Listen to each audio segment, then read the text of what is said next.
Welcome back to Nostalgianomics. Today's subject is going to hit home a little closer than a lot of us would like. So just sit back, take a deep breath. Everyone's going to be okay at the end. But I don't see this discussed really ever in the Pokemon space on YouTube. And so I think it needs to be talked about because a lot of people maybe already are or may be in this situation in the future. When do you let go of your poor performing investments? Not when do you let go of your stonks and take all your profits and you're pouring the champagne, the strippers come in and, it's like Wolf of Wall Street. No. When do you let go of the poor performing investments where you actually have to take losses on? I know, the big L word. Taking losses? That's crazy. We're not taking losses, all right? We're going to hold those items into the sunset until we finally get our profits. Is that always the best thing to do, though? It might not be. Okay? First thing you need to do, you need to separate the two. You need to separate impatience, all right, with poor performing investments. They're two different things. Just holding something for 3, 6, 9 months, maybe a year, doesn't mean it's a poor performing investment. It just means you're being impatient. All right? So if you're moving into things with that type of mindset, you're probably just being impatient. Maybe you need to slow down a little bit, rethink things. But what about the items that you moved into, right, with the high hopes and this trajectory in mind over the next 2, 3, 5 years, maybe 5 years plus, and it's simply not performing? You go back and look at it now, you look at the market and you say, yeah, I don't really have the same outlook that I had back then. Maybe it's time to move out of that, reallocate the funds somewhere else where I do have high hopes and I do see returns coming in the future. Let's just pick on one item, one that I own, just to make it fair. Let's pick on Sun and Moon base set ETBs. Fair? It's about 5+ years old now from release. Okay, so it's a long term. So everyone always says, well, just hold long term. Just think long term and you'll be okay. Well, Sun and Moon base set ETBs. It's over a 5-year-old set now. Okay. They're still around $40 to $50 in ETB. Right? That's right at retail. Just a little above retail. If you sold your ETB or your ETB case right now, you're basically going to lose money after your shipping and fees. And so it's a poor performing investment. You've had negative returns or even returns if you do somehow get out for what you paid after 5 years if you bought that product out the gate. And so when that time comes, you need to ask yourself, okay, I'm not being impatient at this point. This is 5+ years. This is a longer term investment. Do I still have the same outlook, the same trajectory, the same price points in mind that I had for it back then? Do I think I just need to hold a little longer? Because sometimes the answer is yes. A lot of times it's no. A lot of times you can look at the market and say, there's still a ton of product out there. It's still selling very slowly because there's way less popularity, way less demand, and there's still a good amount of product on the market. This is going to take a good amount longer for this stuff to sell out and get to price points where I'm actually seeing returns and where I'm actually seeing good returns over the time I've held. And so sometimes, and again, I'm not saying in this case, like in the Sun and Moon ETB base set case, that it's time to sell that and move out. I'm just picking an item that hasn't really seen much movement over the 5 years.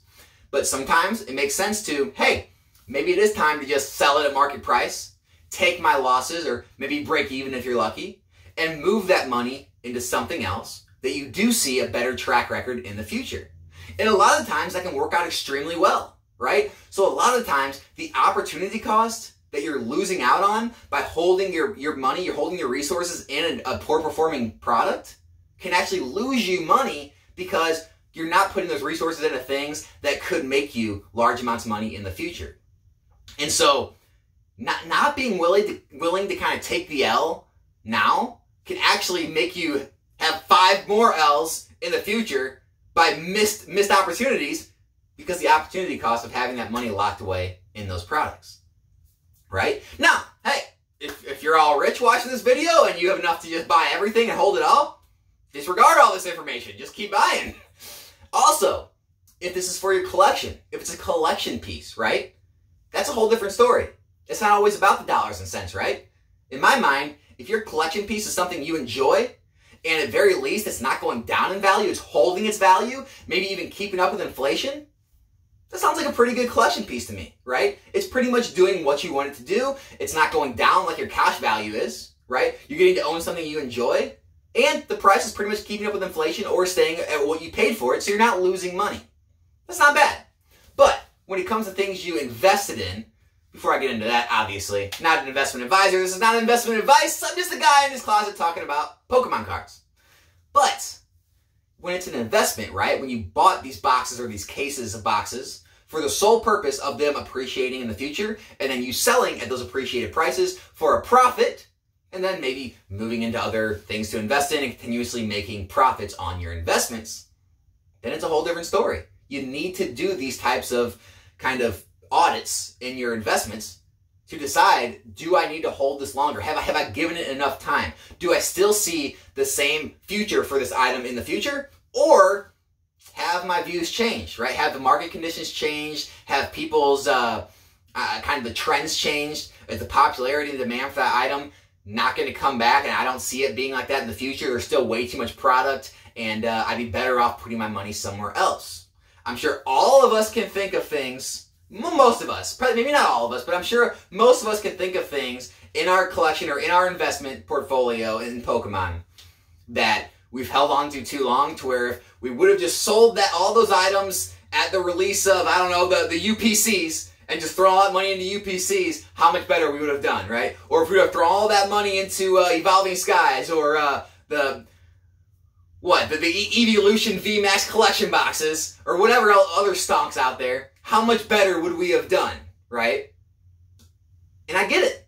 Now, you can get into trouble doing this, right? You don't want to become a day trader, right? It goes into that impatience thing. You don't want to be, getting in and out of products every 3, 6, 9 months, right? You don't want to be, selling this for that, and then, this isn't doing good in 3 months, so you sell that for this, and basically you're just losing fees and shipping here and here and here and here, and you nickel and dime yourself out of all your money, and you're left with another poor performing investment, or another investment that you don't really have enough of anymore because you blew all your money trading back and forth. So you don't want to get into that, right? You do want to do all of this with due diligence. You want to take your time. You want to make an informed decision. You don't want to make any type of emotional decisions with this and just get angry and sell it for whatever you can, throw it at auction and take whatever you can get.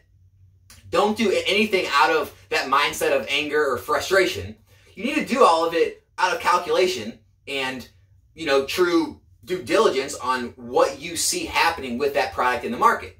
And if you come to that conclusion that it's not performing the way you wanted it to, you don't see it performing the way you wanted it to, then hey, don't be afraid to take that one L, right? Don't be afraid to take the loss on that one product and move the money elsewhere where you might see double, triple the returns on that new product, right? So here's the thing is, if you hold that onto that product saying, nope, I just need to hold it longer, I'm never taking a loss on anything, well, hey, from that 5-year to 10-year mark, let's say that product does go up a little bit. But what if there was 10 other products you could have put your money into that went up double, triple, quadruple that same amount?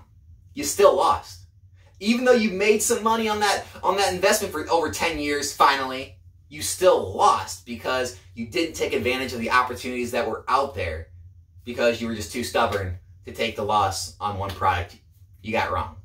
Because we're all going to get stuff wrong. And I think that's the biggest, biggest problem, the biggest missed opportunity out there is people getting too attached to an investment that they don't want to see a loss. They don't want to, kind of feel that pain. And so they just hold it far longer than they should. And maybe somewhere down the road, they end up getting out of it even, or they end up making a little bit and they feel accomplished when really it's not an accomplishment. It was actually missed opportunities across the board.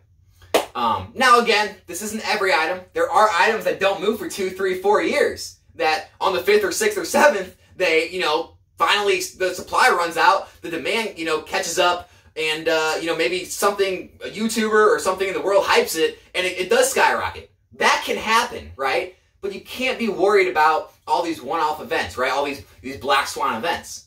You need to manage your investments in a way that's sustainable, that works over time, not just kind of look for these lottery tickets, right? So I hope talking about this, discussing it, helps a lot of people out there out. You know, if you're going through your investment, your collection, you know, after 2, 3, 4, 5 years, and you do have those items that you're like, yeah, I don't really like it too much. It's not really a collection piece. I really just bought it as an investment piece. It really isn't performing the way I thought it would. I do see a lot of these other items in the market I'd much rather be in. Maybe I'll just sell that, take what I can get, and throw the money into those items. And hopefully I'll see returns on those in the future. So, as always, let me know what you think in the comment section. Subscribe to the channel if you're not subscribed yet. You know, if you've been lurking around, not really wanting to subscribe, hey, maybe today's the day you click that subscribe button and you become part of the Nostalgianomics community.